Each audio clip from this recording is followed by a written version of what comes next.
Okay. Laz, your character, I didn't know what to think of your character. You know you love my character. I was scared of your character. I didn't know whether Black to Sports trust him. Online, I'm sure you've met a lot of agents.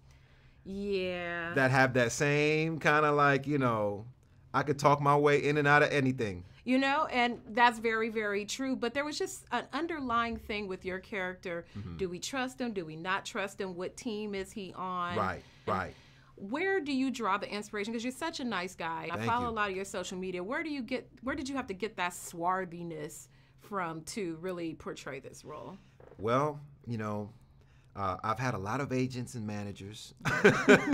No, I mean, I would say I pulled a little bit from different people that I know and different characters in my life, and kind of combined it into one big salad bowl of a character. The good thing was that Dion allowed me to just be free.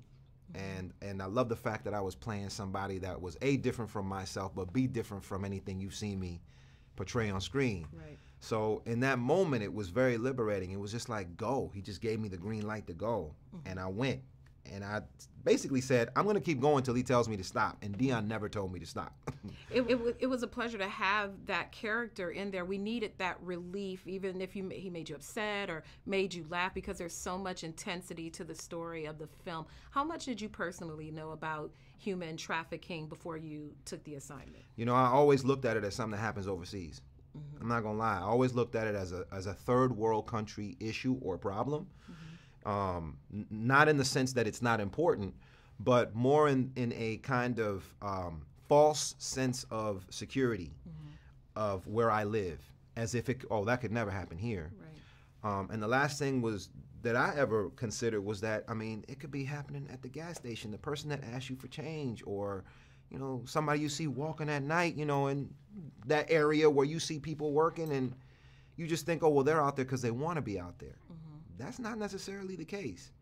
You know, so it totally changed the way I kind of look at society and where we live in, and this false sense of entitlement that we think we have to security, because it can happen to anyone. Anywhere, anytime. At any time, male or female, it does not matter. Some of it was so gripping to watch. There are instances where you guys have to do some very physical tasks to the things you have going. Yeah, well, that's the part about independent filmmaking that you know what you're signing up for when you take on the task. You know, it was written, produced, directed, financed independently. You know, all black folk. You know, so it was a beautiful filmmaking process in front and behind the camera.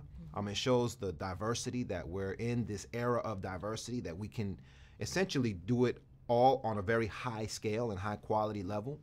But at the same time, you know, you got to roll up your sleeves and get your hands dirty, do your own stunts, you know, take some lumps. And I've done some very physical roles, so I'm used to that.